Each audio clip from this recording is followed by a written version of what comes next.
Bom dia, bom dia, bom dia a todos.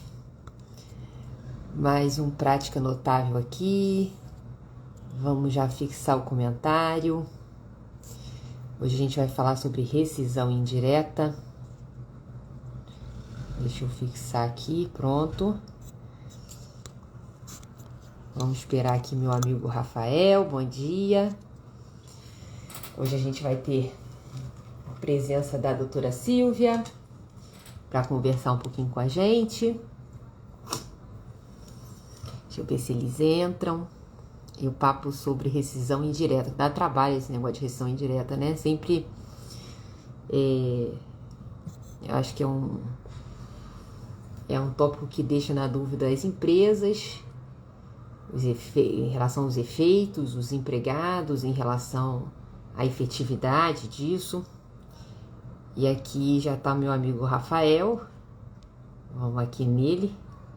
Acenar para o Rafael. Como é que chama esse menino, gente? Peraí. Bom dia, bom dia. Já estão os dois aqui. Pronto.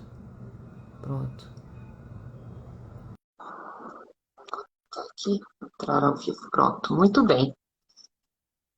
Vamos aguardar. Bom dia, tudo bem? Tudo ótimo. Bom Tudo. dia, Nossa, bom o sol já dia. nasceu na fazendinha. Bom dia, bom dia. Que bom falar com agora, presidente da OAB da seccional, né, de Goiás. Que legal, muito bom falar com você. Muito bom. Gente, Uhum. Tupi, você me desculpa, Carolzinha, mas a Silvia é tão maravilhosa. Acho ela tão querida. Hoje eu vou ficar assistindo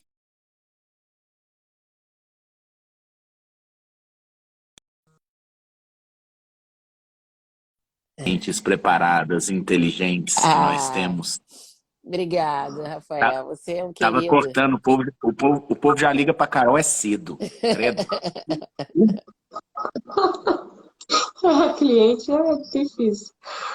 Mas eu tava falando aqui, Carol, que hoje eu só vou ficar assistindo aqui essas duas mulheres maravilhosas, competentes, cheias de conteúdo, falar sobre esse tema que é rescisão indireta do contrato de trabalho. E aqui, Silvia, primeiro, Oi, seja muito bem-vinda. obrigada. Nossos queridos amigos notáveis, professora Silvia, ela é professora de Direito do Trabalho, Silvia Arão, do Rio de Janeiro, como Carol. Temos uma Uhum. live bastante carioca hoje. E tive o privilégio de conhecer a professora Silvia durante a pandemia. Fizemos uma Foi, live agradabilíssima. foi. E toda terça-feira, Silvia, a gente tenta, em 30 minutos, trazer conteúdo prático, trazer Legal, conteúdo que muda a atuação prática de quem está acompanhando aqui a gente. legal. Então, é pouco tempo, não dá tempo da gente ficar filosofando demais, apesar de ter gente que vem para cá filosofar, não dá tempo da gente ficar filosofando demais. Então, aqui é faca na caveira. Carolzinha, querida do meu coração, você, como sempre, aí para abrir a nossa live de gestão indireta, e professora Silvia já vem na sequência arrebentando tudo. Isso. Gente, então é isso. Bom dia. Nosso tema de hoje, eu vinha falando, Rafael, que gera muitas dúvidas, tanto para o empregado quanto para o empregador, porque, na verdade, é uma modalidade de extinção do contrato de trabalho por culpa do empregador, né? Por culpa do tomador de serviço.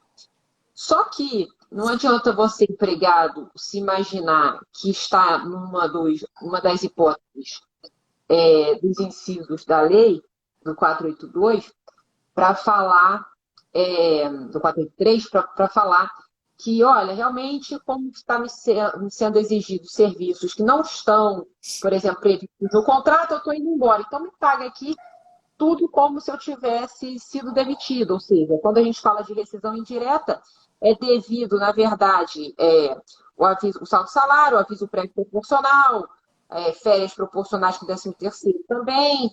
E, e, além disso, o FGTS levanta com a multa dos 40%. Então, geralmente, né, o empregador vai ter a resistência de reconhecer essa hipótese. Então, a gente fala que é uma hipótese que acaba sendo certificada apenas em juízo. Então, gera aquele momento de insegurança. Então, a gente tem muitos coloridos práticos em torno disso, e aí a gente pode abrir para colher aí a percepção da professora Silvia, quais seriam os principais desafios, tanto do empregado, né, reconhecer que ele está diante de uma hipótese que certamente ele pode declarar aquele vínculo extinto sem grandes riscos, quanto da receptividade, do recebimento desse tipo de comunicação pelo empregador. Certo, professora? Tá ótimo, doutora. É um prazer estar aqui. Sou sua fã, acompanho também sempre, né? Desde lá do professor Yuri, lá. Muito bacana estar aqui. Estou muito feliz de estar aqui com vocês dois, doutor Rafael também, querido. E para aproveitar, né, a gente precisa falar rapidamente sobre esse tema, o grande desafio é a comprovação, né? Então, como a gente tem que ser prático, eu digo que a grande questão é tipificar essa conduta, que é muito difícil, e muitas das vezes o empregado acha, porque ele faz muita hora extra, eu tenho uma jornada extenuante, eu tenho direito à rescisão indireta, ou, em outros casos, algumas situações que há atraso de salário, mas não está configurado, ou não entrega do Vale Transporte. Essa é uma grande questão. Mas eu não estou recebendo Vale Transporte, eu quero entrar com uma rescisão indireta. E um outro ponto é a descontinuidade da prestação de serviço. Eu costumo dizer, quando eu estou dando aula, explicando isso para os alunos, é a questão que a rescisão indireta ela pode ser julgada improcedente. A gente não tem o direito líquido e certo que vai existir a extinção do contrato de trabalho. E o grande ponto é a descontinuidade, porque eu quero parar de trabalhar. E se a rescisão indireta for julgada improcedente? Então, eu costumo dizer que a gente precisa ter cuidado com a formulação do pedido e, como a doutora bem pontuou, quais são os riscos? O risco é, em sendo julgado improcedente, o contrato de trabalho ficar no limbo. Porque eu tenho visto, muitas das vezes, a rescisão indireta ser julgada improcedente, o empregado parou de trabalhar e o juiz não se pronuncia quanto à extinção do contrato de trabalho. Então, você tem que entrar com embargo de declaração para saber qual é a condição do contrato, se está extinto, se não está, se o empregado volta. Então, eu sempre alerto para que a suspensão, a descontinuidade só se dê em caso de extrema impossibilidade de manutenção do contrato de trabalho, porque esse é um risco muito grande do contrato de trabalho ficar no limbo ou ser entendido como um pedido de demissão. Então, se não há descontinuidade, a questão é que o empregado continua trabalhando. O fato de existir um vício para a continuidade do contrato, se ele não tem o pronunciamento estatal, o empregado terá que continuar. Agora, um outro risco também, uma situação muito diferente, eu tive um processo de rescisão indireta recentemente, que o empregador formulou um pedido de demissão dizendo, e juntou isso no processo, que ele entendia que já que a empregada estava ajuizando uma rescisão indireta, ela estava pedindo demissão. Aí eu falei, gente, isso é o absurdo do absurdo.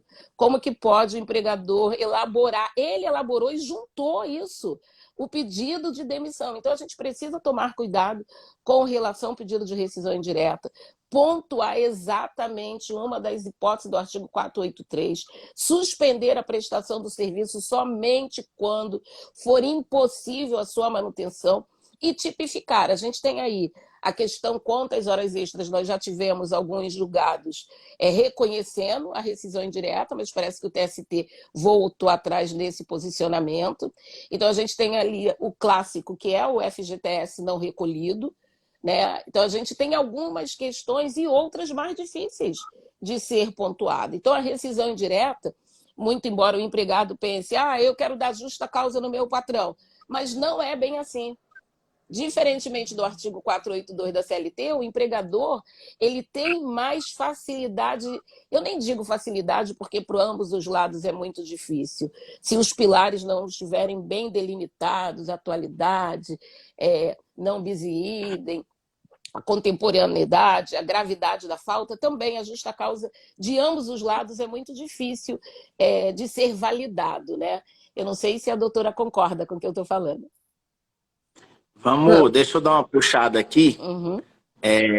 Acho que uma coisa que aflige os nossos amigos aqui, e pelo menos é o que me afligia bastante, e que eu vejo as pessoas sempre perguntando, e dentro do escritório as pessoas sempre dão uma travada na hora disso, porque quando a gente fala em reação indireta, a gente sempre pensa em a gente advogar para reclamante, né? Uhum. Só que a gente também advoga para a empresa. E aí a gente tem um estabelecimento de procedimentos e estratégias da rescisão indireta. Sim. Então veja bem, o cliente chega no seu escritório, você quer fazer a rescisão indireta.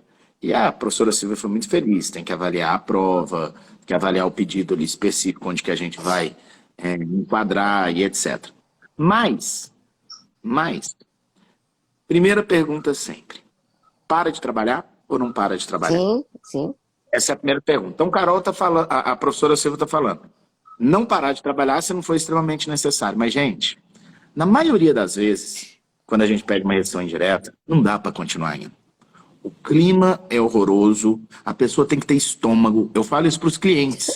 Você tem estômago para continuar trabalhando? Você tem estômago para continuar trabalhando? A gente não pode enxergar o mundo sob a ótica do direito também. As pessoas vão se adoecer se ela, numa rescisão indireta, dependendo do que está sendo discutido, se ela continuar trabalhando.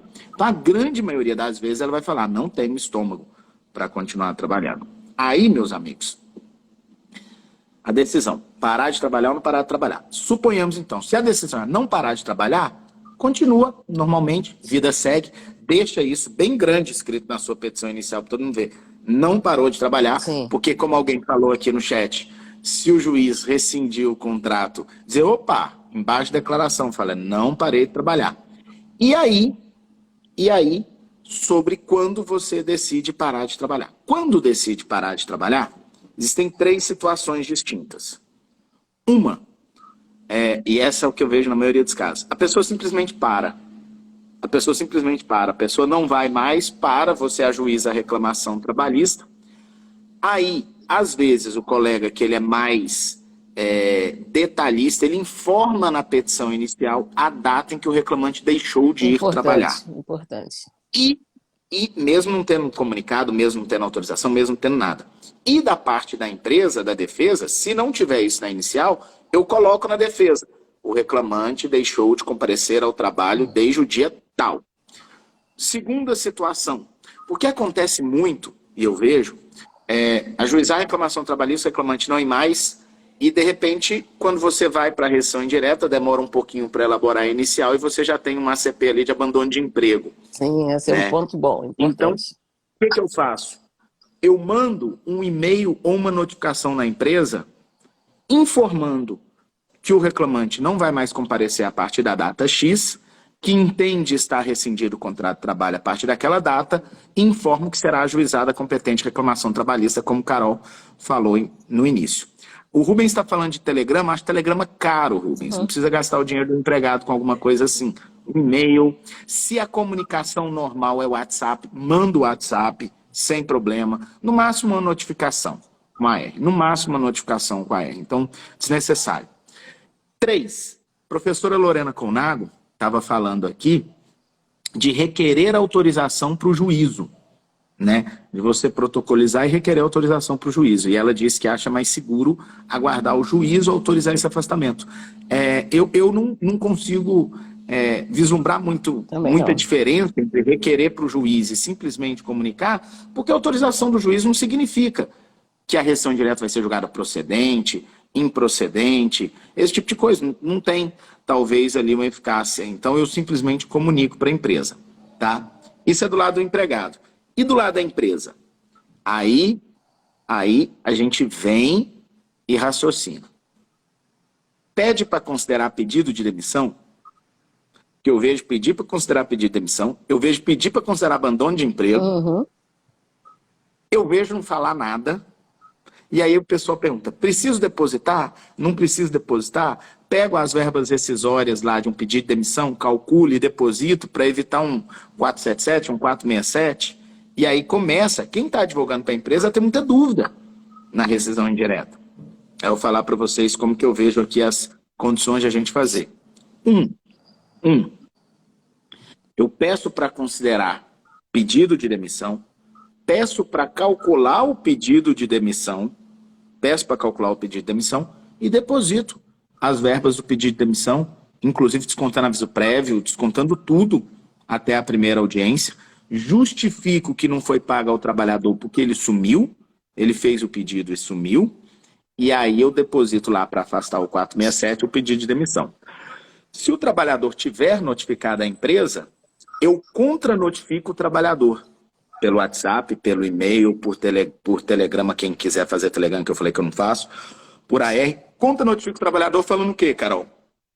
Falando para o trabalhador que eu recebo aquela manifestação dele como pedido de demissão, porque eu não reconheço os motivos para a rescisão indireta e já determino que ele compareça à empresa para receber seus créditos do pedido de demissão. Ele não comparece. Então eu tomo esse cuidado, tá certo? Agora, existe também a estratégia de você não depositar. Sob que argumento? Eu argumento de que eu não sei se é pedido de demissão, eu não sei se é rescisão indireta, eu não sei se é dispensa por justa causa, eu não tenho certeza sobre continuidade ou não do trabalho, mesmo ele não tendo trabalhar, digo que é tudo incontroverso e apresenta a defesa sem depositar um centavo, porque às vezes quando a empresa é pequena ela não quer ou não tem dinheiro para apresentar essa defesa.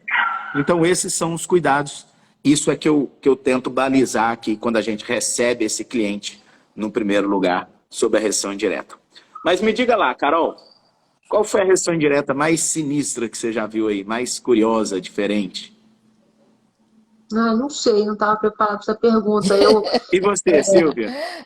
Já tive muitas inusitadas, assim, rescisão indireta, porque mudou, tirou as coisas do armário, porque assim, tem muitas coisas inusitadas, assim.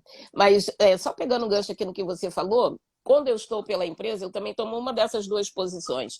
Abandono de emprego, quando o empregado simplesmente some, não fala nada, não justifica a saída, não envia um WhatsApp, um telegrama, ou eu faço como pedido de demissão, mas entendendo que é um pedido de demissão.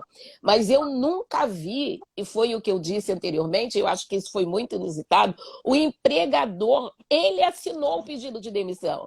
É uma coisa muito inusitada, eu nunca tinha visto isso na vida. Entendendo, ele assinou, isso é não ato foi inexistente, empregado. né, Silvia? É ato inexistente. É ato inexistente. Muita Acho que loucura isso.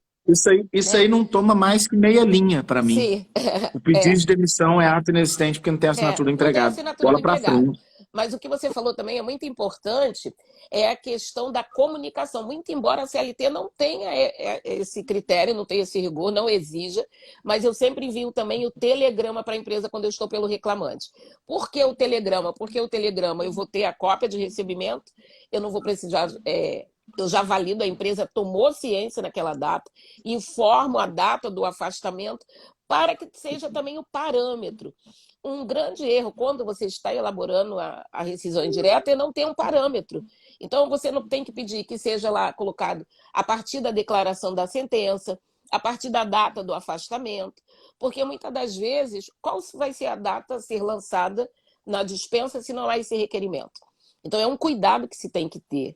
Ou a declaração da sentença, ou a data do afastamento. Agora, quando o empregado simplesmente some, e aí a empresa, eu conto pela empresa, eu peço abandono, justa causa por abandono, pela ausência injustificada, notifico para que ele volte, eu faço exatamente isso, eu notifico para que ele volte, e aí não voltando eu reconheço a questão do abandono.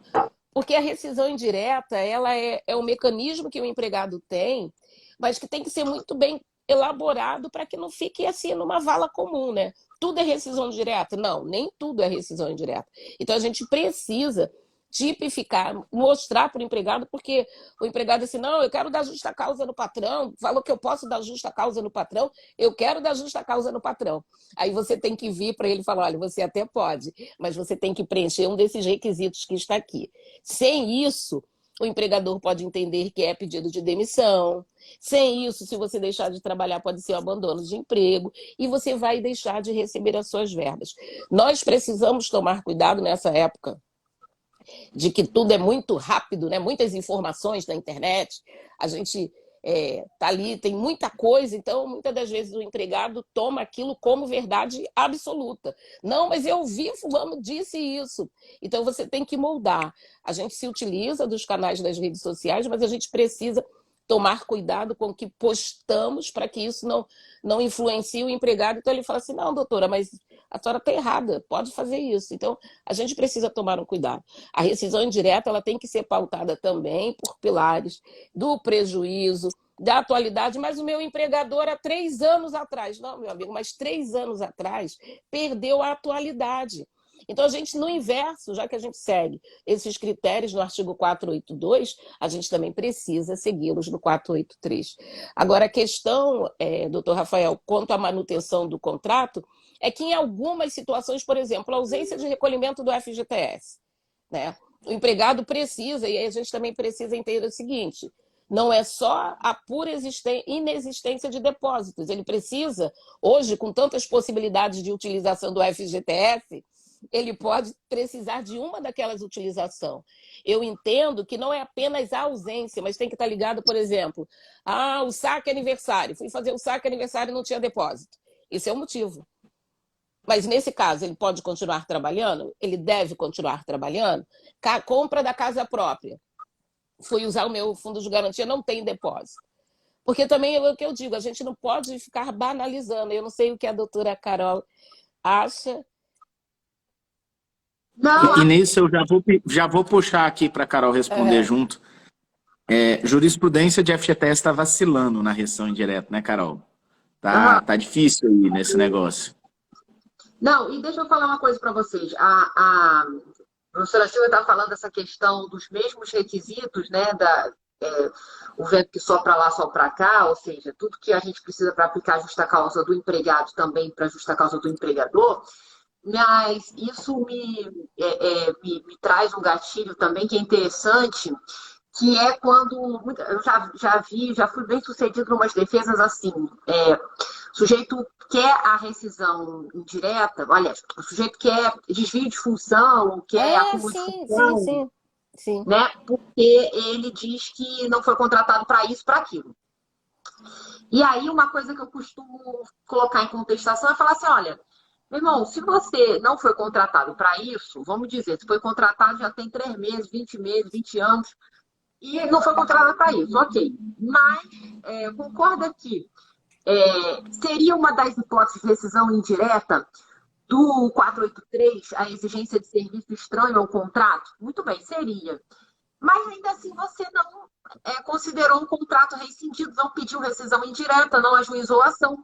Então, nesse caso, me parece que teria operado um perdão tácito, quer dizer, a mesma lógica, né, da justa causa do empregado se volta em relação ao empregador. Ou seja, se você foi exigido um serviço estranho ao contrato, nada fez, pelo contrário, cumpriu esse serviço, você perdoou tacitamente. Então, quer dizer, para mostrar, né, uma prova de que a lógica da justa causa do empregado é a mesma lógica da justa causa do empregador. E nesse sentido, a imediatidade, e nesse sentido, a ausência de perdão tácito. Agora, eu vi aqui umas perguntas, viu, Rafael? Quer dizer, eu vou botar aqui... não, peraí, calma. Eu apaguei sem querer. Não, aqui, ó. E se a colaboradora estiver grávida, ela pode entrar com rescisão indireta? Bom, eu Pode. Sim, pode. Já tive caso assim também, pode. Não tem coisa. Tinha um outro, eu excluí aqui, gente, desculpa, eu apertei errado aqui. Aí eu excluí uma outra pergunta que tinha aqui, eu não me lembro o que era exatamente, era o negócio dos requisitos. Mas aí pode colocar aqui de novo que a gente coloca. Mas eu acho assim, os casos de proteção contra a dispensa arbitrária e até de hipóteses de instabilidade, tem nada a ver, né? Na verdade, é um descumprimento do contrato, e aí até com mais razão você poderia entrar com a rescisão indireta. Outro tema que é polêmico... Só para o alerta para quem perguntou, né? Cuidado. Cuidado, porque essa é uma rescisão direta cara. É uma rescisão direta complicada, essa que envolve a estabilidade, né? Então a gente tem que ter muita segurança nessa rescisão indireta que envolve a estabilidade. Tem gente Diga, que está Carol, falando continue. qual é o prazo para colher o perdão tácito. Eu não sei, isso vai muito do Caso concreto, né, Carol? Caso concreto. Não tem prazo para perdão tácito, é caso concreto. Tem que ser analisado. Agora, aproveitando aí o que a doutora Carol falou com relação ao desvio de função, né, e a possibilidade de rescisão, nas minhas contestações eu também utilizo exatamente isso. Desviou, mas você diz que um mês após que começou a trabalhar já estava exercendo a função, não há que se falar em desvio. Isso é o mesmo fundamento. É o mesmo fundamento que a gente utiliza. Exato. Tem direito nem ao desvio, nem à rescisão. A rescisão. Tem umas perguntas também sobre o marco, a data da extinção do contrato. Se fica a data da sentença, se fica a data do ajuizamento, se fica a data da notificação. Enfim, eu acho que isso cabe ao empregado que vai agir, porque a gente fala assim, rescisão indireta, assim, acredito eu, que é um direito do empregado, mas é um direito meio que condicionado à aquiescência judicial, porque senão sem esse carimbo nada conta, e você cria essa situação de limbo. Então, assim, como a premissa, né, seria de uma validação judicial, eu entendo, eu costumo pedir que a data para ser considerado rompimento do contrato seja a sentença, porque é o melhor cenário para o empregado, porque ele ganharia todos esses salários. Mas aí ele precisa continuar trabalhando até a sentença. Não, sim, lógico. Mas eu acho que a jurisprudência me parece apontar para o sentido da data da distribuição da ação. Aí eu acho que o que eu tenho visto, Carol e Silvia, voltando até aquilo que a gente falou lá no início, tudo depende da estratégia do advogado, do empregado, para ajuizar a ação. Né? Eu, particularmente, gosto de fazer como a Silvia falou agora há pouco, notificar informando, a partir de tal data não compareço mais ao trabalho. Tal. Aí não precisa ser nem do protocolo, é a data que eu notifiquei. É a data que eu notifiquei. E já estou comunicando que eu vou fazer a rescisão indireta. E aí, Carol traz uma questão estratégica interessante. A partir da sentença, o pedido. Só que aí, para isso, ele precisa trabalhar até a sentença. Se tiver clima para trabalhar até a sentença, ok. Se não tiver, é complicado. A Patrícia falou aqui agora há pouco da data do protocolo. O problema da data do protocolo é o seguinte, e eu faço isso na defesa quando não está claro. Vamos dizer que no dia... hoje é dia 30 de junho, né? Vamos dizer que o dia 1º de junho, o empregado vai lá no seu escritório, assina contrato de honorários, assina procuração, vai pedir uma rescisão indireta, e aí o empregado nem vai mais na empresa. Aí o advogado protocoliza hoje, dia 30 de junho. Aí a pergunta é, o que acontece com o dia 1º ao dia 30 de junho? O que eu peço na defesa? Que do dia 1º ao dia 30 de junho seja considerado falta ao serviço e que a partir do 30 de junho seja considerado pedido de demissão. Ou, evidentemente, se o empregado ganhar, rescisão indireta, a partir do dia 30 de junho. Mas esse 1º a 30 de junho, se é falta ao serviço, eu ainda vou zerar as férias proporcionais dele, porque ele faltou mais de 23 dias consecutivos de forma injustificada. E ainda vou zerar outros direitos que ele eventualmente poderia ter. Então acaba tendo um prejuízo para o empregado, a depender do tempo de férias proporcionais. E ainda peço a exclusão do 1/12 de 13º proporcional daquele período em que ele faltou, mais que 14 dias no mês. Então, tem tudo isso que a gente precisa levar em consideração. E quem chegou agora, lá no começo da live, a gente fala sobre todas essas estratégias de como fazer para o atendimento. E aí a Carol tá falando, a Carol Maia está falando aqui, ó. Nossa, Rafael, que maldade. Gente, maldade é não representar o seu cliente bem. Sim, sim. Maldade é não representar o seu cliente bem. Você precisa representar o seu cliente da melhor maneira possível. E se você está pelo empregado, você faz todos os pedidos favorecendo o seu cliente. Só não pode mentir, não pode adulterar documento, tem que ter ética. Mas maldade é não representar bem. Olha E essa só, pergunta aí, gente. eu vi que Tá vendo? existe Eu acho que necessidade de essa imediatidade Pergunta entre boa. a RT e a RI, eu não entendi. E a distribuição da RT? É, é Ah, entre é? a data de versão indireta Sim. e a data da reclamação trabalhista. É o que eu falei. Notifico 1º de junho. Ô, Carol, eu sei que você está brincando, viu? Notifico 1º de junho que não vou mais trabalhar. E aí eu protocolizo a reação indireta dia 15 de setembro. Para dar um exemplo, né? Acontece. Exato. Acontece. E aí? Bem, se eu sou empresa, independente dessa notificação, com 30 dias eu vou notificar o empregado e vou esperar. Se não aparece uma rescisão indireta, eu ajuizo uma ação civil, uma ação de consignação em pagamento por abandono. Exato. E aí você vai brigar com ela. Na jurisprudência, em existindo a notificação, entendo e pelo menos tenho visto que não há esse prazo, desde que, lógico, você não faça daqui a um ano. Mas não há esse prazo na jurisprudência, tá certo? Eu falei que eu faço consignação em pagamento da abandono, não é isso que eu faço, eu menti. Como ele me notificou, eu notifico ele para receber e eu faço consignação em pagamento do pedido de demissão. Quando ele não comparece. Mas, se você notificou, não tem um problema. O problema é quando o empregado vai lá, assina o contrato, assina a procuração, vai embora, não trabalha mais e você não ajuiza a reclamação trabalhista. Aí, não é que você tem falta de imediatidade, é porque você corre sério risco de configurar abandono de emprego. E tem uma outra coisa importante, né? Como vão ficar os pedidos da inicial? A gente tem que pensar nisso. Então, vai ser pela declaração da sentença, vai parar de trabalhar, porque a gente tem que pensar que a gente precisa indicar os valores dos pedidos. Então, a gente tem que delimitar isso também. Então, qual é a minha orientação? Continue trabalhando até o dia da audiência. Se falar, doutora, não tenho como continuar, não aguento mais. Então, vamos notificar e eu peço que seja declarado na sentença a rescisão do contrato naquela data. Porque senão também fica tudo muito aberto. Então a gente precisa delimitar também, né? Porque é importante Carol, isso. E pelo réu eu vou encontro todas as datas dele e considero desde o último dia que ele apareceu na empresa, até antes de receber a notificação. Carol, aqui a gente tem pergunta perguntando se dá para reverter pedido de demissão com rescisão direta, pedindo para falar de 467, pedindo para falar de 477, pedindo para falar um monte de coisa. E lá no post da Silvia, chamando para a live, ela disse que Deus ajuda quem cedo madruga, mas também ajuda quem é pontual.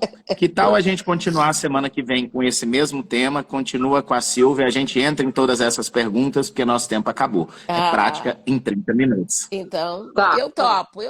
Falar uma questão até que nós temos no Rio de Janeiro, uma súmula que concede a respeito do 477 na rescisão indireta. Eu acho muito interessante isso, ser reconhecido.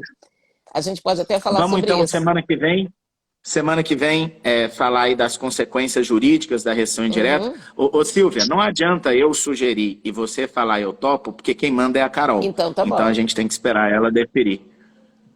Eu vou salvar aqui, então, rescisão indireta 1, parte 1, e a gente faz parte 2 semana que vem, tá, pessoal? Tá bom. Fechou. Tá bom. Obrigada, doutora Carol. Tá? Bom dia. Bom dia. Gente, beijo. Bom dia trabalho a aí. todos. Tchau. Vou dar um print aqui também nas... vou dar um print aqui nas mensagens. Pronto. Beijão. Cadê? Tchau.